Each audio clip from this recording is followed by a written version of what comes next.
আপনার হাতটা দেখান, এই ডান হাতের 5টা আঙ্গুলে 5টা আংটি, প্রায় 5টা না 4টে আংটি। 4টে, এই আঙ্গুলও একটা, এটাও একটা আছে। এত আংটিতে বিশ্বাস করেন?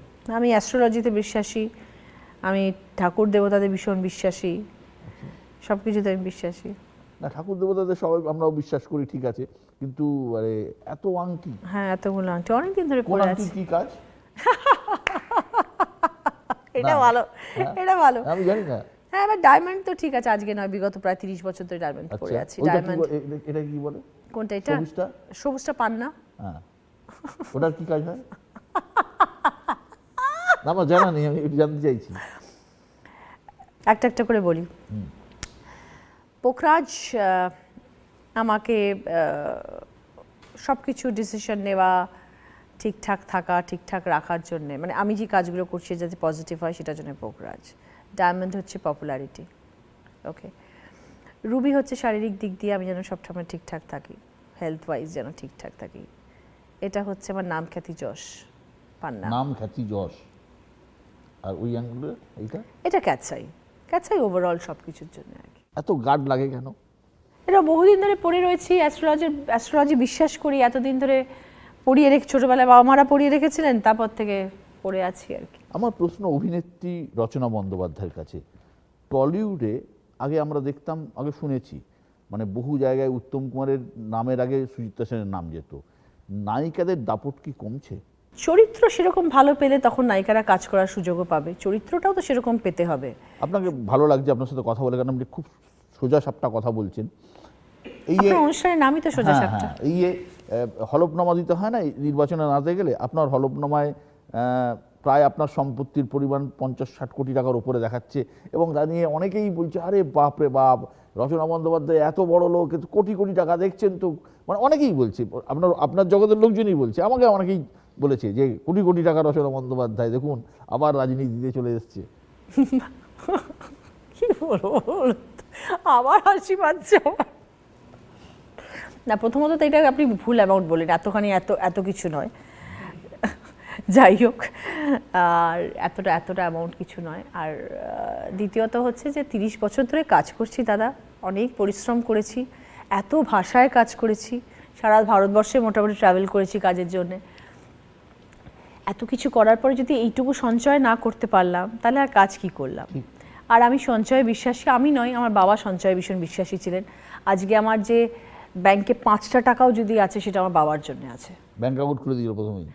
ব্যাংক অ্যাকাউন্ট শুধু খোলা নয়, কোথায় কখন কিভাবে ইনভেস্টমেন্ট হবে সেটা আমার বাবা দেখতেন। বাবা কি করতেন? বাবা আমার নেই এখন আর। আচ্ছা, বাবা মা নেই? মা আছেন, বাবা চলে গেছেন। বাবা মা আপনার সাথে থাকেন? মা মাঝে মাঝে থাকেন, মাঝে মাঝে নিজের বাড়িতেও থাকেন, যখন প্রয়োজন হয় আমার কাছে আসেন। আপনার ফ্যামিলিতে কে কে আছেন? আমি, আমার ছেলে, আমার হাজবেন্ড আর মা। আর বাবা ছিলেন, বাবা আগে একদম এরমভাবে রাখতেন। হ্যাঁ, তো মানে 500 টাকাও যদি রোজগার করতাম, সেটা কি বাবার হাতে দিয়ে বলতাম তুমি নাও, এবার তুমি রাখো, কোথায় রাখবে। তো এই যা আমার সম্পত্তি যা দেখানো হয়েছে, সেগুলো সবটাই আমার বাবার কৃতিত্ব, বাবাই করেছেন। তো সেই বাবা করতে করতে করতে সেটা বাড়তে বাড়তে যা হয়, সেরকম বাড়তে বাড়তে গেছে, সেরকমভাবেই হয়েছে সবকিছু। কিন্তু সব নিন্দুকদের প্রচার। হ্যাঁ, মানে এরপরে যদি মানুষ সেটা নিয়ে হেসে বলেন যে এরপরেও কি রাজনীতিতে আসা দরকার, মানে এটা এই যে ব্যাখ্যাটা, এই যে একটা ক্যাপশন সবাই দিয়ে রেখেছে যে এত আছে তাহলে কেন রাজনীতিতে এসছে, মানে সবাই এটাই মাথার মধ্যে সবাই ঢুকে আছে বোধহয় রাজনীতিতে আসছে বোধহয় কামানোর জায়গা।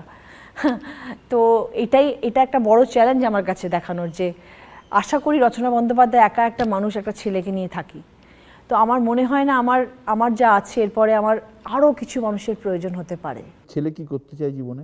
ছেলে তো ভীষণ ক্রিকেট প্রেমী, স্পোর্টস নিয়ে থাকতে চায়, স্পোর্টস নিয়ে পড়াশোনা করতে চায়, স্পোর্টস ম্যানেজমেন্টে পড়তে চায়, প্লাস ক্রিকেট নিয়েও থাকতে চায়। অস্ট্রেলিয়াতে সাধারণত স্পোর্টস ম্যানেজমেন্ট খুব ভালো হয়, সেটা দেখা যাক কি করতে চায়, মানে কোথায়ও যেতে চায়। আমার ইচ্ছে ইন্ডিয়াতেই থাকুক।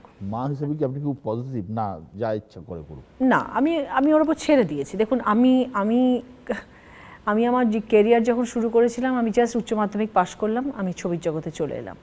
আমার বাবা মা কিন্তু আমাকে একবারও আটকাননি। আপনার বেড়ে ওঠা কোথায়? কলকাতায়। আমার বাবা আমাকে বলেছিল যা চিলে আপনি জিন্দেগি, মানে যেরকম বলেছিল না সিমরন, তো আমার বাবা হচ্ছে সেরকম একজন মানুষ ছিল। পড়াশোনা করতে হবে, পড়তে হবে, বেরোবি না, সিনেমা করবি না, এইরকম ধরনের কোনো ব্যাপার ছিল না। আপনিও কি এই চলার পথে উল্টে পড়েছেন? নিশ্চয়ই, চলার পথে উল্টে না পড়লে তুমি দাঁড়াবে কি করে? আজকে আমি এমনি রচনা বন্দ্যোপাধ্যায় হয়ে আজকে আপনার সামনে বসে এই কথাগুলো বলতে পারছি যে জীবনে সেই অভিজ্ঞতা না সঞ্চয় করে থাকি। 94 সাল থেকে কাজ করছি, 400 টাকা পার ডে পেতাম। অনেক ছবি এরকম হয়েছে যে বলেছে আপনি করছেন হিরোইন, তারপর আমাকে নেওয়া হয়নি। লোকে ঠোকরাবে, সেটাও তোমাকে শুনতে হবে। আজ রাজনীতিতে এসেছে, আমাকে লোকে ঠোকরাচ্ছে, আমার সেটা শুনতে হচ্ছে। বাট সেটা part of your profession, any type of profession, you have to face all this things. রাজনীতি তো আরো বেশি ঠোকরাবে। হ্যাঁ, আমি ঠোকরানো খেতে খেতে তো এত বছর কাটিয়ে এলাম, তো এখানেও ঠোকরানো তো এতদিন তো হচ্ছে, শুনছি, দেখছি, শিখছি, খাচ্ছি হোঁচট। মানে এই ঠোকরানোগুলো আপনার গায়ে লাগছে না? গায়ে লাগছে না, বরং আমি শিক্ষা অর্জন করছি সেখান থেকে। রচনা, আমি একটা ছোট্ট র্যাপিড ফায়ার করি। আপনি সাধারণত, আচ্ছা একটা প্রশ্ন করে নিই, সাধারণত নায়িকারা খাওয়া দাওয়া করেন না, আপনিও কি তাই? না না, আমি সব খাই। কি খান? ভাত খান? সব খাই। ভাতটা এখন ইদানিং একটু বেশি হয়ে যাচ্ছে প্রচারে এসে, কারণ সবাই যখন খেতে বসি সবাই ভাত রুটি খায় না? আপনি? ভাত খুব একটা প্রেফার করি না খেতে, কারণ ভাত খেলে ঘুম পেয়ে যায়, ভাত খেলে কাজ করা যায় না, লেথার্জি এসে যায় বডিতে। ওয়ার্কআউট ডেফিনেটলি করি, এখন বন্ধ আছে। অন্যান্য সময় যোগা বা ফ্রি হ্যান্ড এক্সারসাইজ তো করি।